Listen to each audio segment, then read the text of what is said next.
Hi, welcome back to physics घर। मैं आपका जाना पहचाना साथी इंजीनियर बीवी सर। आज का जो हम लोगों का टॉपिक है वो वेक्टर है। क्या है हम लोगों का टॉपिक? वेक्टर है। वेक्टर का जो रोल होता है बहुत ही इंपॉर्टेंट रोल होता है फिजिक्स में, क्योंकि हमको अगर फिजिक्स समझना है तो सबसे पहले वेक्टर को समझना होगा। क्योंकि अगर फिजिक्स की जहाँ भी बात होती है तो मैग्नीट्यूड के साथ साथ डायरेक्शन की भी बातें होती है। अगर हम फिजिक्स से डायरेक्शन को बाहर कर दे तो आप सभी जानते हो कि ये तो मैथमेटिक्स ही सिर्फ वहाँ बच जाता है। फिजिक्स अगर थोड़ा बहुत टफ माना जाता है तो ड्यू टू डायरेक्शन के कारण माना जाता है। तो आज हम लोग जो बात करने जा रहे हैं, जो टॉपिक है वो वेक्टर है। वेक्टर में हम लोग डायरेक्शन के बारे में भी बात करेंगे, लेकिन वेक्टर के बारे में जानने से पहले क्यों नहीं हम थोड़ा सा इसके जनक के बारे में जान ले, जहां से ये वेक्टर शुरू होता है। क्योंकि बिना वेक्टर को पढ़े फिजिक्स की कल्पना करना भी बहुत मुश्किल होता है, क्योंकि आप हर जगह फंस जाएंगे। विदाउट डायरेक्शन आप कोई भी न्यूमेरिकल सॉल्व नहीं कर पाएंगे। बहुत सारे न्यूमेरिकल में आप फंस जाओगे। फिर तो आप कहोगे कि सर आपने तो मुझे पढ़ाया है लेकिन न्यूमेरिकल तो बन नहीं रहा है, और जब फिजिक्स में न्यूमेरिकल नहीं बने तो आप समझिए कि मैंने तो कुछ पढ़ा ही नहीं है, आपका कोई कंसेप्ट क्लियर ही नहीं है।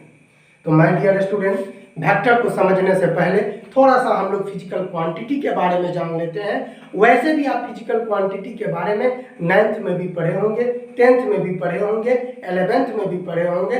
फिर भी मैं आपको शॉर्ट में थोड़ा सा बता देना चाहता हूं कि फिजिकल क्वांटिटी किसे कहते हैं।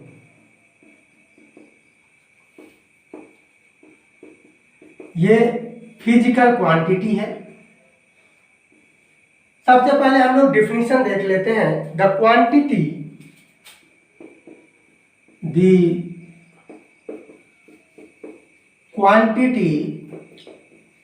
which can be measured are used to describe the law of physics is known as physical quantity. ध्यान देंगे, मैंने लिखा कि the quantity which can be measured, वैसा क्वांटिटी जिसे आप क्या कर सकते हो, मेजर्ड कर सकते हैं। क्या कर सकते हैं? मेजर्ड कर सकते हो। आर यूज टू डिस्क्राइब, देखिए ये वर्ड बहुत ही इंपॉर्टेंट है, यूज टू डिस्क्राइब। ध्यान दीजिएगा, used to describe the law of physics. अब आपके दिमाग में एक क्वेश्चन चल रहा होगा कि सर यहाँ पर ये वर्ड कहाँ से आ गया कि are used to describe the law of physics is known as क्या कहलाता है? फिजिकल क्वांटिटी कहलाता है। मैं आपको समझाऊंगा, उससे पहले कुछ एग्जांपल देख लीजिए। Mass, time, temperature, distance, displacement, speed, velocity, acceleration etcetera. बहुत सारे क्वांटिटी आ सकते हैं। तो मैंने बोला कि the quantity which can be measured, वैसा क्वांटिटी जिसको मेजर्ड किया जा सकता हो, यानी मापा जा सकता हो, तौला जा सकता हो, ज्ञात किया जा सकता हो, फाइंड आउट किया जा सकता हो। चाहे आप जो माप रहे हो मे बी आप डायरेक्टली भी माप सकते हो, इनडायरेक्टली भी माप सकते हो, इससे कोई फर्क नहीं पड़ता। लेकिन वैसे ही क्वांटिटी को फिजिकल क्वांटिटी कहेंगे जिसे आप किसी भी रूप में मेजर कर रहे हो। भाई साहब, मास का मेजरमेंट क्या आप कर सकते हो? तो हम सभी जानते हैं कि इसका मेजरमेंट हम लोग केजी में कर सकते हैं, ग्राम में कर सकते हैं। टाइम का मेजरमेंट अगर बात करें हम लोग सेकंड में कर सकते हैं, मिनट में कर सकते हैं, आवर में कर सकते हैं। टेम्परेचर का डिग्री सेल्सियस में कर सकते हैं, केल्विन में कर सकते हैं। डिस्टेंस का मीटर में कर सकते हैं, किलोमीटर में कर सकते हैं। डिस्प्लेसमेंट का भी मीटर में कर सकते हैं, किलोमीटर में कर सकते हैं, यह स्पीड है मीटर पर सेकेंड में कर सकते हैं, वेलोसिटी का मीटर पर सेकेंड में कर सकते हैं, एक्सीलरेशन का मीटर पर सेकेंड स्क्वायर में कर सकते हैं। यानी वैसे सारे क्वांटिटी दुनिया का फिजिकल क्वांटिटी होता है जिसको आप किसी न किसी रूप में क्या कर सकते हो, मेजर कर सकते हो, that is called a physical quantity. आप समझ गए होंगे, नोट डाउन कर लीजिए। अगला है types of physical quantity. Types of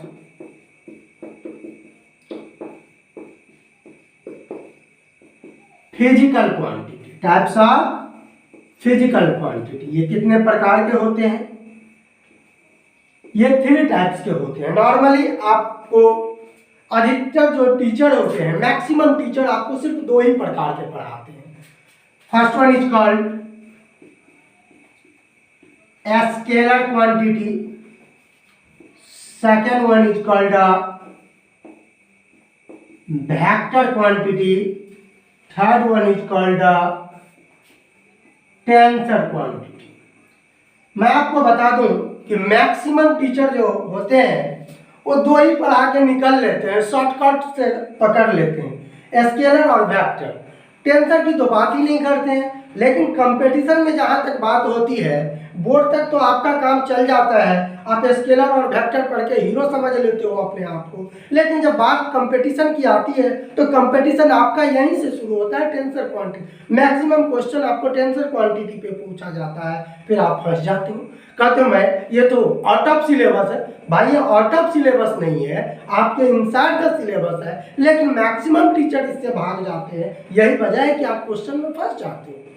तो मैं आपको आज बताऊंगा कि स्केलर क्वांटिटी किसको कहते हैं, वेक्टर क्वांटिटी किसको कहते हैं। साथ ही साथ आज आप एक नया चीज भी पढ़ेंगे, टेंसर क्वांटिटी। बहुत सारे बच्चे कहेंगे सर टेंसर क्वांटिटी के बारे में तो जानकारी ही नहीं है। चलिए तो मैं बताऊंगा। सबसे पहले 1 बाय 1 देखेंगे। पहला जो हम लोगों का है टॉपिक स्केलर क्वांटिटी। कौन सा quantity dear student? Scalar quantity. ध्यान देंगे, इसे हिंदी में सदिश राशि भी कहा जाता है। अब स्केलर क्वांटिटी किसको कहते हैं? देखिए मैंने कितना अच्छा आपको बताया कि ये किसका ब्रांच है। मैंने प्रीवियस क्लास में भी वीडियो में कहा था कि we are a human being, हम लोग ह्यूमन बीइंग है। हमारे बॉडी के जिस तरह से ये सब हाथ वगैरह, पैर वगैरह, मतलब ये पार्ट है ना, उसी तरह से फिजिकल क्वांटिटी के भी ये पार्ट है स्केलर क्वांटिटी। तो साइंस में कुछ भी याद नहीं करना, आपको सिर्फ समझना है। साइंस को समझा जाता है, कॉन्सेप्ट के साथ समझा जाता है। और जिन बच्चों के पास यही कॉन्सेप्ट नहीं होता है ना, वो तो दोनों आंख मिट मिट के पूरा जीवन रोते रहता है, टाइम पास हो जाता है, उससे कुछ होने वाला नहीं है। तो आपको रोना नहीं है, बल्कि कॉन्सेप्ट को समझना है और क्वेश्चन को क्या करना है, बना डालना है। और एक बात तो ये क्या हो गया, एक बात तो क्लियर हो गई कि ये ब्रांच किसका है, तो फिजिकल क्वांटिटी की ब्रांच है। तो आप एक बात लिख दो, द फिजिकल क्वांटिटी। ध्यान देना, द फिजिकल क्वांटिटी, ठीक है, which is having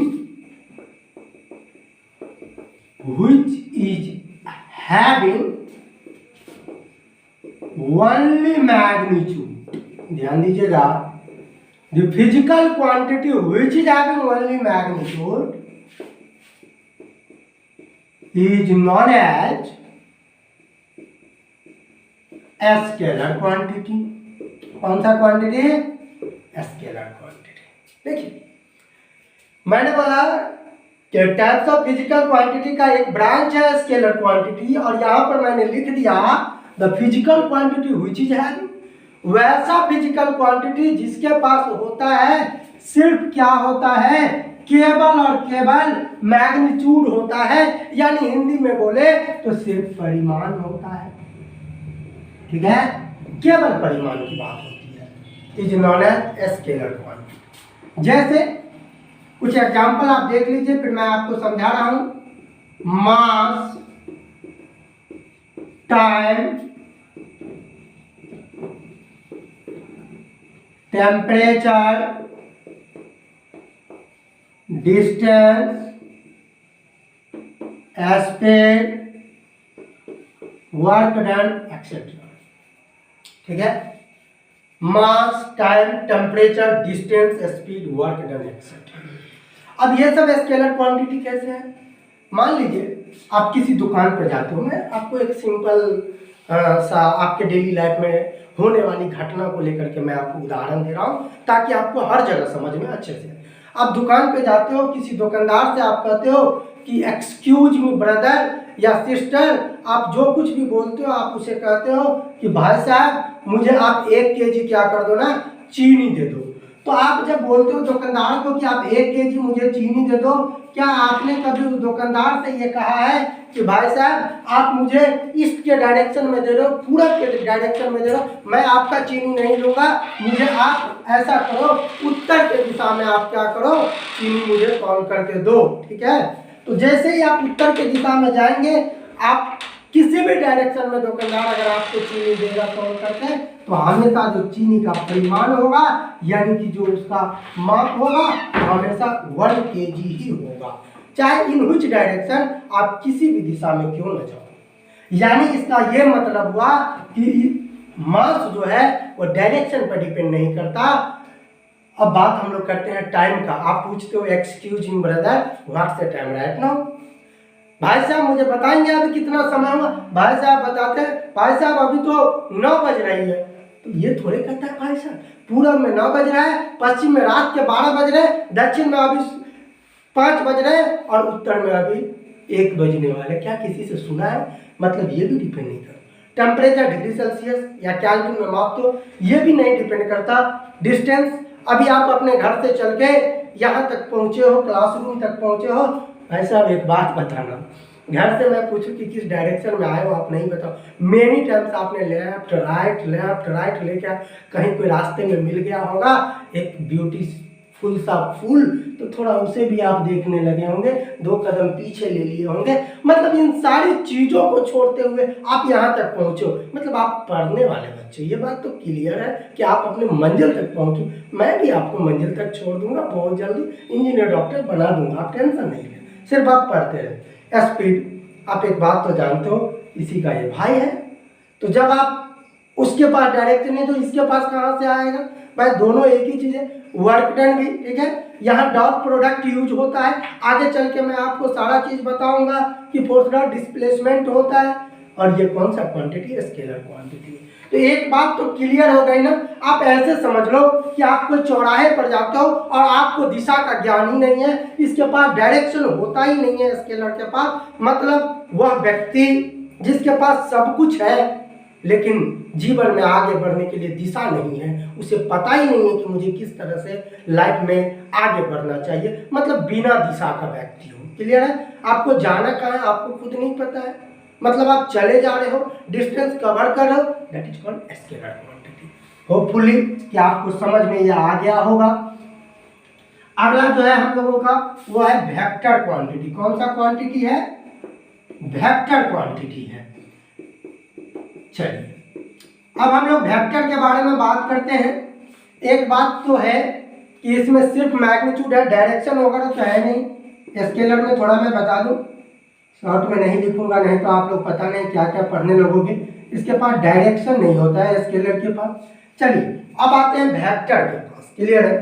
वेक्टर के बारे में क्या ख्याल है? तो the physical quantity,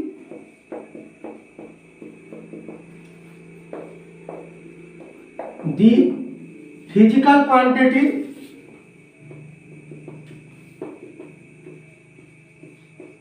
which is having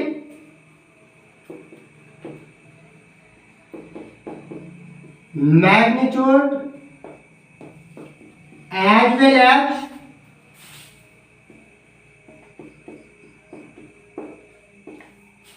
particular direction and must follow the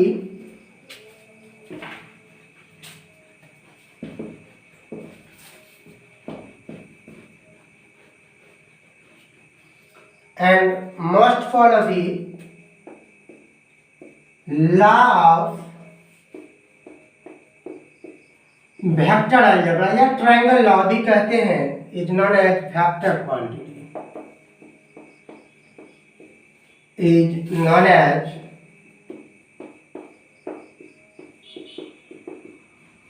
अगले क्लास में इससे रिलेटेड हम लोग न्यूमेरिकल भी देखेंगे। वेक्टर क्वांटिटी देख रहे हैं, द फिजिकल क्वांटिटी वैसा physical quantity which is having, जिसके पास होता है भाई साहब मैग्नीट्यूड तो यहाँ पर भी हो रहा है रखा है, एज वेल एज साथ ही साथ डायरेक्शन, कैसा डायरेक्शन, पार्टिकुलर डायरेक्शन। वेक्टर के पास ना एक निश्चित दिशा होती है, कौन सी दिशा होती है, निश्चित दिशा होती है, यानी डायरेक्शन सिर्फ कह देने से वेक्टर का बोध नहीं हो जाता, संबोधन नहीं हो जाता। डायरेक्शन की जब भी बात होगी वेक्टर में तो पार्टिकुलर डायरेक्शन एक निश्चित दिशा की बात होगी, खास दिशा की बात होगी। And must follow the law of vector algebra. मैं अंडरलाइन कर दे रहा हूं जो भी इंपॉर्टेंट वर्ड है। वेक्टर अलजेब्रा क्या होता है ये आपको नहीं पता है, मैं आपको अभी बताऊंगा कि वेक्टर अलजेब्रा और सिंपल अलजेब्रा, अलजेब्रा दो प्रकार के होते हैं, एक को बोलते हैं हम लोग सिंपल अलजेब्रा और दूसरे को बोलते हैं वेक्टर अलजेब्रा। ये भी मैं बता is known as vector quantity. तो आप उंगली पर गिन करके देख लीजिए वेक्टर होने के लिए क्या क्या चाहिए। मैग्नीट्यूड चाहिए ही चाहिए, साथ में डायरेक्शन कैसा चाहिए, पार्टिकुलर चाहिए, कैसा चाहिए, पार्टिकुलर चाहिए, और क्या चाहिए, वेक्टर अलजेब्रा के रूल का पालन करना चाहिए। क्लियर है, लेकिन दो तो इंपॉर्टेंट है, मैग्नीट्यूड एंड डायरेक्शन चाहिए, ये बात तो हर जगह। चलिए एग्जांपल देख लेते हैं हम लोग। Displacement,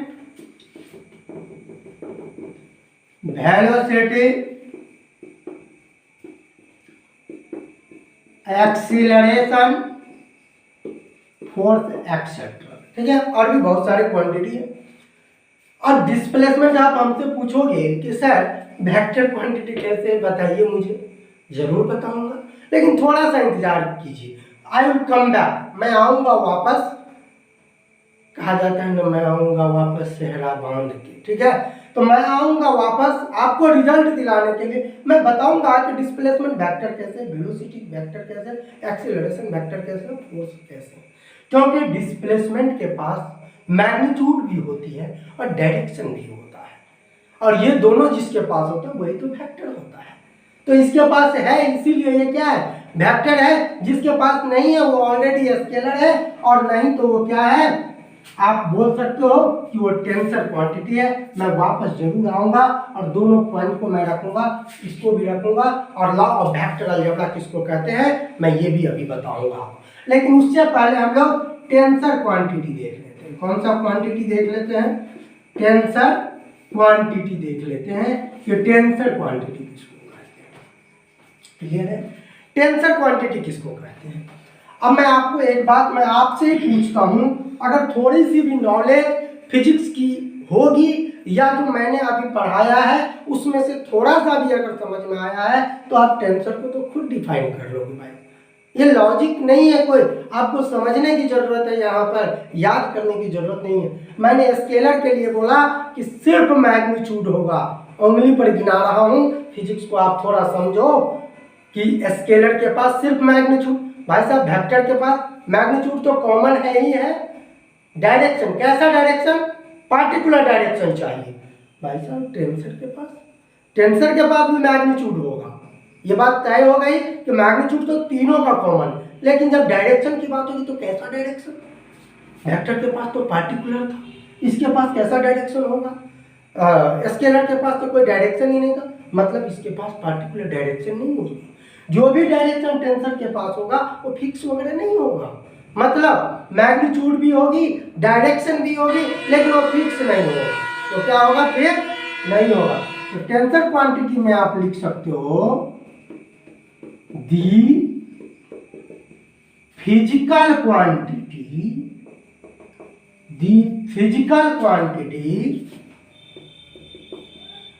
which is having the physical quantity which is having different magnitude, ध्यान देंगे, different magnitude in a different direction is known as कौन सा क्वांटिटी, टेंसर क्वांटिटी। मैं क्या लिख रहा हूं, the physical quantity which is having, वैसा फिजिकल क्वांटिटी जिसके पास होता है, क्या होता है, डिफरेंट मैग्नीट्यूड होता है my dear student, different direction. मतलब वेक्टर के पास में मैग्नीट्यूड डायरेक्शन था, लेकिन वो तो पार्टिकुलर था, वो तो फिक्स था, लेकिन इसके पास क्या है, डिफरेंट मैग्नीट्यूड है, डिफरेंट डायरेक्शन में। क्लियर है, डिफरेंट क्या है, डायरेक्शन में है, इज नॉन एज क्या कहलाता है, टेंसर क्वांटिटी। कौन सा क्वांटिटी कहलाता है, टेंसर क्वांटिटी। चलिए कुछ एग्जाम्पल के थ्रू हम लोग क्या करते हैं, समझने की जो है वो कोशिश करते हैं कि टेंसर क्वांटिटी में कौन कौन सा आता है। चलिए भाई साहब, स्ट्रेस का नाम तो सुना ही होगा आप लोगों ने, बिल्कुल सुना होगा, पढ़ा भी होगा 11th वगैरह में, 9th में भी आप लोगों ने पढ़ा होगा। चलिए, moment of inertia, moment of inertia, elasticity etcetera और भी होता है। ठीक है, चलिए तो हम लोग थोड़ा सा बात कर लेते हैं किसके बारे में, स्ट्रेस के बारे में। किसके बारे में, स्ट्रेस के बारे में। स्ट्रेस बराबर क्या होता है, स्ट्रेस कहते किसको है, स्ट्रेस बराबर होता है फोर्स बाय एरिया। क्या होता है, स्ट्रेस बराबर फोर्स बाय एरिया होता है, ध्यान दीजिएगा। नॉर्मली फोर्स को एफ से और एरिया को ए से डिनोट करते हैं, लेकिन मैं आपको एक बात और भी आज बताने वाला हूं जो कि आप लोग जानते भी होंगे, फिर भी मैं बता देना चाहता हूं। प्रेशर का नाम तो आपने सुना ही होगा, प्रेशर बराबर भी होता है फोर्स बाय एरिया। कहोगे सर ये क्या स्ट्रेस बराबर भी फोर्स बाय एरिया और प्रेशर बराबर भी फोर्स बाय, दोनों तो आप नाम यहाँ अलग अलग, यहाँ तो एक ही चीज है। भाई साहब एक बात मैं आपका क्लियर कर देना चाहता हूँ कि फिजिक्स में जितने भी वर्ड यूज होते हैं सबका कहीं ना कहीं मीनिंग अलग अलग होता है। आप कभी ये मत समझिएगा कि स्ट्रेस और प्रेशर एक ही होता है। यहाँ फोर्स है, दो फोर्स है, लेकिन दोनों अलग अलग फोर्स है। अब आप कहोगे कि सर ये दोनों कौन कौन से फोर्स है, थोड़ा बता देते तो अच्छा रहता। मैं भी यही सोच रहा हूँ कि मैं आपके डाउट को क्लियर ही कर दूं ताकि आपको फिर डाउट पूछना ही ना पड़े। देखिए ये जो फोर्स होता है, कभी भी स्ट्रेस की फोर्स की बात होगी तो इंटरनल फोर्स की बात होगी, ध्यान में रखिएगा। कौन से फोर्स की बात होगी, इंटरनल फोर्स की बात होगी। क्लियर है, और एरिया तो आपका एरिया है, इंटरनल फोर्स जो एरिया पे लगती है उसको स्ट्रेस। और इसमें प्रेशर में कभी भी बात होगी फोर्स की तो एक्सटर्नल फोर्स की बात होगी। किसकी बात होगी, एक्सटर्नल फोर्स की बात होगी। यानी कहने का मतलब है, अगर मुझे डिफाइन करना हो स्ट्रेस को तो किस प्रकार से करेंगे जरा सा समझिए। मान लिया जाए कि ये कोई ऑब्जेक्ट है, इस पर क्या है, कोई बाहरी फोर्स आप लगा रहे हो, पता नहीं कितने न्यूटन का लगा रहे हो, व्हाटएवर में भी आपको जितने न्यूटन का मन करे आप लगा सकते हो, इधर से भी फोर्स लगा। लेकिन मैं आपको बता दूं कि जब आप इस ऑब्जेक्ट पे फोर्स एक्सटर्नली आप बाहरी फोर्स लगा रहे थे तो अंदर से भी क्या कर रहा था, ये फोर्स लगा रहा था बाहर की तरफ। तो ये क्या हो गया, ये जो इंटरनल फोर्स जो ऑब्जेक्ट लगाता है ना, उसी को हम लोग क्या कहते हैं, स्ट्रेस के लिए यूज करते हैं। और जो आपने जो बाहर से जो फोर्स लगाया ना, वो हो गया प्रेशर। समझ में आ गया। अब मैं आपको और भी उदाहरण देकर समझा रहा हूं। ये देखिए, ये ब्लॉक है, ब्लॉक पर ये आपने फोर्स लगाया, ये तो बाहरी फोर्स है। ये कौन सा फोर्स है, बाहरी फोर्स, इसको एक्सटर्नल आप कहते हो। ये तो वैसे नॉर्मल फोर्स है लेकिन एक्सटर्नल ही लग रहा है, ये नॉर्मल फोर्स हो जाएगा, एफएन जिसे कहते हो आप। क्या कहते हो भाई साहब, एफएन। तो ये जो अंदर से जो ब्लॉक जो फोर्स लगाया ना, ये हो गया इंटरनल फोर्स। ब्लॉक के द्वारा लगा हुआ फोर्स क्या कहलाएगा, इंटरनल फोर्स। तो यही इंटरनल फोर्स यहाँ पर क्या होता है, यूज होता है। बात समझ में आ गया होगा, क्लियर। और ये जो एक्सटर्नल है इसको नॉर्मल फोर्स है। देखिए स्ट्रेस में दो तरह की घटना घटती है, एक को बोलते हैं नॉर्मल स्ट्रेस और दूसरे को बोलते हैं टेंजेंशियल। तो यहाँ जो फोर्स लग रहा है ना, इसको बोलेंगे एफएन, यानी कि नॉर्मल फोर्स बोलते हैं। इसमें एफएन का मतलब नॉर्मल फोर्स। और इसी तरह का अगर एक ब्लॉक है, इस पर अगर इस तरह से फोर्स लगा दिया जाए तो इसको पढ़ा जाता है एफटी, यानी कि टेंजेंशियल फोर्स। तो आप समझ गए होंगे कि फोर्स यहाँ दो प्रकार का हो गया, एक नॉर्मल फोर्स और एक टेंजेंशियल फोर्स, मतलब दोनों का मैग्नीट्यूड भी क्या हो गया, अलग अलग हो गया। इसीलिए स्ट्रेस क्या हो गया, एक टेंसर क्वांटिटी हो गया। क्या हो गया, फोर्स भी यहाँ डिफरेंट हो गया। बात समझ में, एक को नॉर्मल फोर्स बोलते हैं और एक को टेंजेंशियल, इसीलिए different magnitude in different direction. ये बात तो अब समझ में आ गया होगा। अब चलिए बात करते हैं हम मोमेंट ऑफ इनर्शिया। किसकी बात हम लोग करते हैं, मोमेंट ऑफ इनर्शिया की बात करते हैं। देखिएगा आईसी नोट करते हैं। मान लिया जाए कि दो रॉड है, मोमेंट ऑफ इनर्शिया में मैं आपको समझा रहा हूं, हैव ए टू रॉड, ध्यान दीजिएगा, ये रॉड है भाई साहब, ठीक है, ये रॉड है, दो रॉड है, इससे आप क्या करो, इसके सेंटर ऑफ मास, जिसको COM कहते हो, पूरा कहोगे सेंटर ऑफ मास, एक्सिस को आप पास करवाते हो, ये एक्सिस है, ठीक है, ये एंटी क्लॉकवाइज में, मतलब इस तरह से घुमा क्लॉकवाइज नहीं घुमा सकते, लेकिन एंटी क्लॉकवाइज, ठीक है। आप इसे घुमा रहे हो, रॉड को किस पर, about the centre of mass पर घुमा रहे हो। तो जब इसका आप मान लो कि इसका मास m है, रॉड का लेंथ कितना है, l है, तो जब आप ये सेंटर ऑफ मास के अराउंड ये रॉड क्या हो रही है, घूम रही है, सेंटर ऑफ मास के अराउंड ये रॉड क्या हो रही है, घूम रही है। तो जब आप इसका बात करोगे मोमेंट ऑफ इनर्शिया की, तो ये हो जाएगा ml²/2l। इसका अगर जो सेंटर ऑफ मास से जो एक्सिस पास कर रहा है उसके अराउंड जो रॉड घूमेगा, तो उसका मोमेंट ऑफ इनर्शिया हो जाएगा ml²/2l। यही एक दूसरा रॉड आप ले लो, ठीक है, ले लिया। अब इसको क्या करना है, ये भी एक रॉड है, इसके इंड पॉइंट से, कहां से, इसके इंड पॉइंट से, जरा ध्यान दीजिएगा, ये रॉड को पास करवाया इस बार इसके इंड पॉइंट से, ये सॉरी रॉड के इंड पॉइंट से एक्सिस को पास करवाया, तो ये रॉड किसके अराउंड घूम रहा है, ध्यान दीजिएगा, एक्सिस के अराउंड घूम रहा है, लेकिन इंड पॉइंट पर है। तो यहीं पर जब मोमेंट ऑफ इनर्शिया की बात होगी, तो इसका हो जाएगा ml²/3।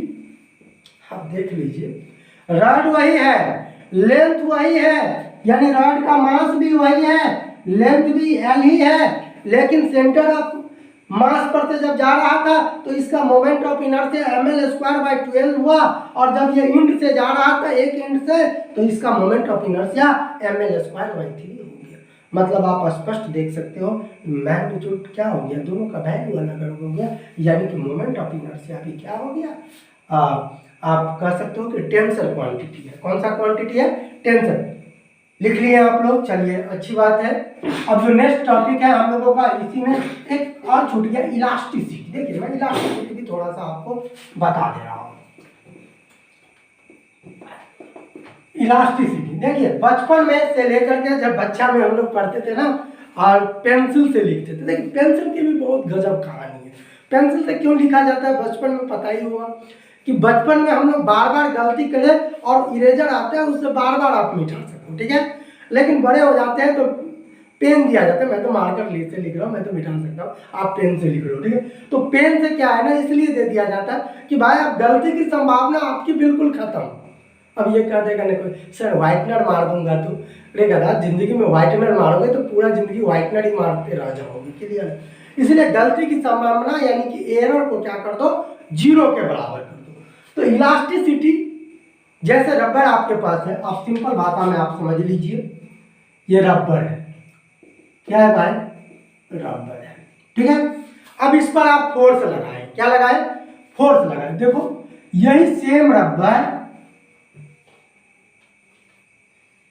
इस तरह का रबर बन गया, मतलब मास वही है, इसके शेप एंड साइज बदल गया। क्या हो गया, शेप एंड साइज बदल गया रबर का। तो ये आपको बता रहा है, इसका डायरेक्शन फिक्स है क्या, कोई डायरेक्शन फिक्स नहीं है इसका कि किसकी डायरेक्शन में बदल, ये तो आप देखो ना चारों तरफ बदल गया, तो मैग्नीट्यूड डायरेक्शन दोनों बदल, यानी कि कहने का मतलब है कि different magnitude in different direction. मैं उम्मीद करता हूं कि आपको ये टॉपिक अच्छे से समझ में आ गया होगा। चलिए, तो ये तो था आपका, क्या कह रहे हैं कि टाइप्स ऑफ वेक्टर के बारे में हम लोगों ने देखा। फिर मैंने आपसे को बताना चाहता हूं कि टाइप्स ऑफ वेक्टर के बाद अब आता है बारी की how to represent a vector. How to represent a vector, ध्यान दीजिएगा।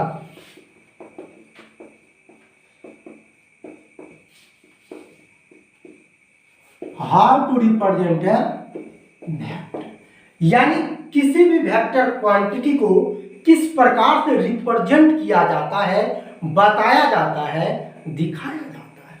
आप यहां लिख सकते हैं any vector quantity is represented by an English letter with an arrow over it or bold English letter। ध्यान देंगे, मैंने लिखा how to represent a vector, किसी भी वेक्टर को किस प्रकार से क्या किया जाता है, रिप्रेजेंट किया जाता है, दिखाया जाता है। तो any vector quantity is represented by an English letter, किसके द्वारा, इंग्लिश लेटर के द्वारा रिप्रेजेंट किया जाता है, विथ एन एरो के साथ, किसके साथ, एरो के साथ, ओवर इट, ध्यान दीजिएगा, विथ एन एरो तो होगा ही होगा, लेकिन एरो लगेगी कहाँ, ओवर इट, मतलब ऊपर माथा पर लगाइएगा, ठीक है। अब आप लोग ऐसा मत कीजिएगा कि माथा पर एरो लगा के ऐसे कल से चलने लगिएगा।